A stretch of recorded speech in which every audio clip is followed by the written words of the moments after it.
Hello friends, இன்றைக்கி முக்கியமான ஒன்று தான். என்னென்னா கர்நாடகா வடை பார்க்க போகிறோம். பருப்புங்களே இல்லாமல் வடை சுட போகிறோம். ஏன்னா பருப்பே இல்லாத வடையாண்டிங்களா? ஆமாம், ரொம்ப சூப்பராக இருக்கும். இது பேர் மதுர் வடை. ரொம்ப கர்நாடகத்தில் எங்கே போனாலும் இந்த வடை தான் இருக்கும். டீ கடைங்களையோ நம்ம ட்ரெயின் பஸ்ஸில் போனால் கூட இந்த வடை தான் சுட்டு விற்பாங்க. வீடுகள்லேயும் இதான் சுடுவாங்க. ரொம்ப டேஸ்ட்டாக இருக்கும். இது காஞ்ச மிளகா தொகையில் இல்லை தேங்காய் தொகை மாதிரி கொடுப்பாங்க. ரொம்ப சூப்பராக இருக்கும். அதுக்கு என்னென்னு பார்த்துப்போம். ஒரு கப்பு பச்சரிசி எடுத்து வச்சுருக்கேன். வீட்டில் அரைச்சது தான், நம்ம உங்களுக்கே தெரியும், எப்போவுமே அரைச்சி வச்சுருப்போம் இடியாப்பத்துக்குலாம். அது அரை கப்பு ரவை, அரை கப்பு மைதா மாவு போடுவாங்க அங்கே நமக்கு கர்நாடகா. நான் வந்து கோதுமை மாவு, ஏன்னா நமக்கு மைதாவை கெடுதின்றதுக்காக கோதுமை மாவு எடுத்து வச்சுருக்கேன், வேறு ஒன்றும் இல்லை. அந்த ஒரு கப்பையும் நம்ம இதில் போட்டுருவோம். அரிசி மாவையும் ஒரு கப்புக்கு ஒரு பெரிய பவுலில் போட்டுருவோம். ரவையும் போட்டுருவோம். ரவை வறுத்து தான் வச்சுருக்கேன் நான்.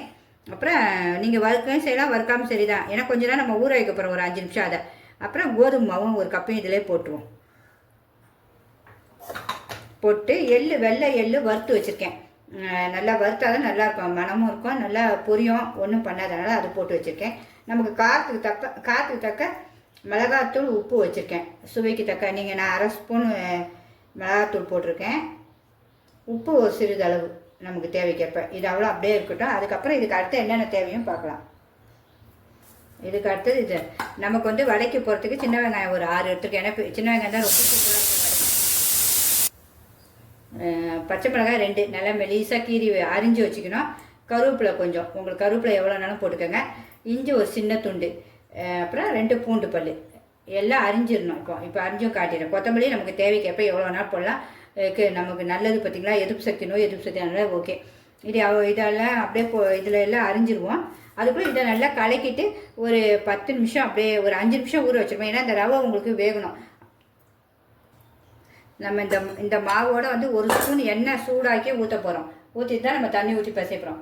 இந்த ஒரு ஸ்பூன் தான் ஊற்றி சூடு பண்ணிவிடும். எண்ணெய் சூடாகிடுச்சு. இதை அப்படியே ஊற்றுறோம். ஒரு ஸ்பூன் தான் சும்மா. நல்லா தெரிஞ்சு பாருங்கள் உங்களுக்கு சூடு. இது கொஞ்சம் ஆரம்பமாக நம்ம நல்லா தண்ணி கொஞ்சம் ஊற்றி நமக்கு தேவையான அளவுக்கு கொஞ்சம் கட்டியாக பிசைஞ்சு வச்சுக்கணும்.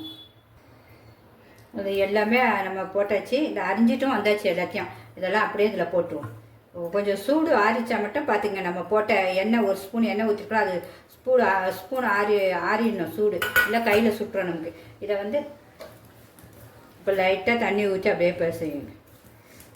ரொம்ப சூப்பராக இருக்கும். நம்ம ஊர்லலாம் கடலப்பருப்படை உளுந்து வடை செய்கிற மாதிரி அங்கே இது அவங்க ஃபேமஸ். சாம்பார் சாதம் எல்லாத்துக்குமே சூப்பராக இருக்கும். ஈவினிங் ஸ்நாக்ஸுக்கு ரொம்ப சூப்பராக இருக்கும். சரி, இந்த வடையை உங்களுக்கு செஞ்சு காட்டலாம். 10 நிமிஷம் நம்ம பருப்புங்களே இல்லாமல் செஞ்சிடலாம். பார்த்தீங்களா? உங்களுக்கு உப்பு பத்தலைன்னா நம்ம இதை பிசைஞ்சிட்டு பார்த்துக்கலாம்.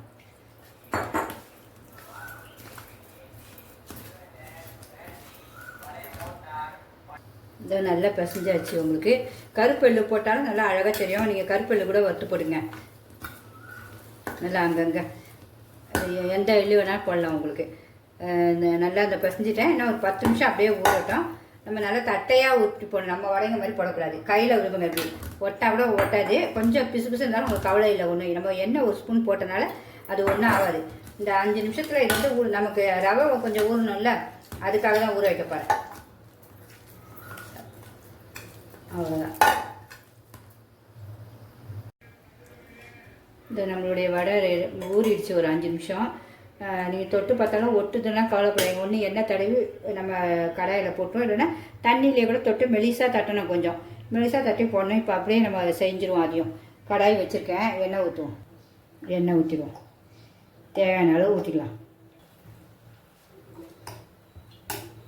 நான் கொஞ்சம் தான் ஊற்றுவேன். ஏன்னா திருப்பி இந்த எண்ணெயை நம்ம யூஸ் பண்ண மாட்டோம். அதுக்காக தான் சரி கொஞ்சம் ஊற்றி 2 வடையோ ஒரு 5 வடையோ கூட சுட்டுக்கலாம். நமக்கு எப்படி தேவையோ. இப்போ நம்ம கொஞ்சம் மாவு தான் போதும். சட்டி கொஞ்சம் காஞ்சனா ஸ்லோ பண்ணிடுவோம். ரொம்ப சூப்பராக இருக்கும் இந்த வடை. மிஸ் பண்ணவே படாதீங்க. எல்லாத்தையும் செஞ்சு சாப்பிடுங்க. பிடிச்சிருந்தா கண்டிப்பாக ஒரு லைக் பண்ணுங்கள். இந்த சைஸ் ஒட்டிக்கிட்டேன். இப்போ கையில் தான் வைக்க போகிறேன். நல்லா நமக்கு மெலிசாக தட்டிக்கலாம்.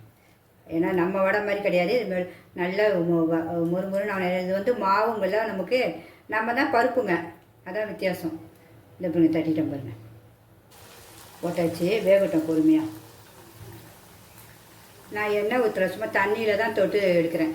கொஞ்சம் பிக்னஸ் பிள்ளைங்க கஷ்டமாக இருந்தால் அந்த வாழையில் கூட நீங்கள் வச்சு செய்யலாம். தண்ணியில் வச்சாலும் எனக்கு க்ளீனாக வந்துடும். உங்களுக்கு மெலிசாக தட்டணும், அவ்வளோதான்.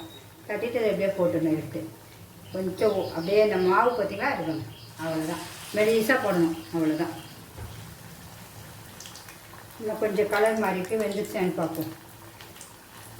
வெந்துருச்சு, மாற்றி போட்டுவோம். ஒட்டாது பார்த்திங்களா, எதுவுமே ஒட்டாது, அதுதான் மெயின். இது இன்னும் வேகலை, வெந்தோடனே அதுவாக வந்துடும். இப்போ இதுவும் வெந்துருச்சு, இதை வந்து பண்ணுங்க, அவ்வளோதான். உங்களுக்கு ஒட்டே ஒட்டாது, ஓட்டெல்லாம் போடுறதில்ல. இதோடைய ஸ்பெஷலாக இப்படி தான் இருக்கும், நல்லா முறுமுறுன்னு இருக்கும், சூப்பராக இருக்கும் வடை. உங்களுக்கு நான் எள்ளும் கருப்பு எள்ளும் கொஞ்சம் போட்டுருக்கேன், ஏன்னா என்கிட்ட இல்லாமல் இருந்துச்சு, பார்த்தேன் கொஞ்சம் இருந்துச்சு, சரி அதையும் போட்டேன். இல்லைன்னா வெள்ளை எள்ளு தேவை, கருப்பே நீங்கள் போடுங்க. நான் இல்லைன்னு தான் அதை போட்டேன். எந்த எள்ளுனா நான் போடலாம், வெள்ளைன்னா தெரியாது உங்களுக்கு இந்த வடையில். இது நல்லா வெந்துருச்சு, எடுத்துருவோம். இந்த கலர் மாறணும் அப்படின்னா வடை. எண்ணெயே குடிக்கல பாருங்க. நம்ம மாவுங்க தான் எண்ணெய் குடிக்கணும்னு நினைப்போம், எண்ணெய் குடிக்கல.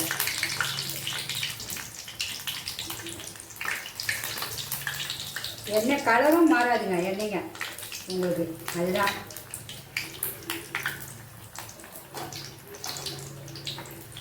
இன்னும் கொஞ்ச நேரம் அது இருக்கட்டும்.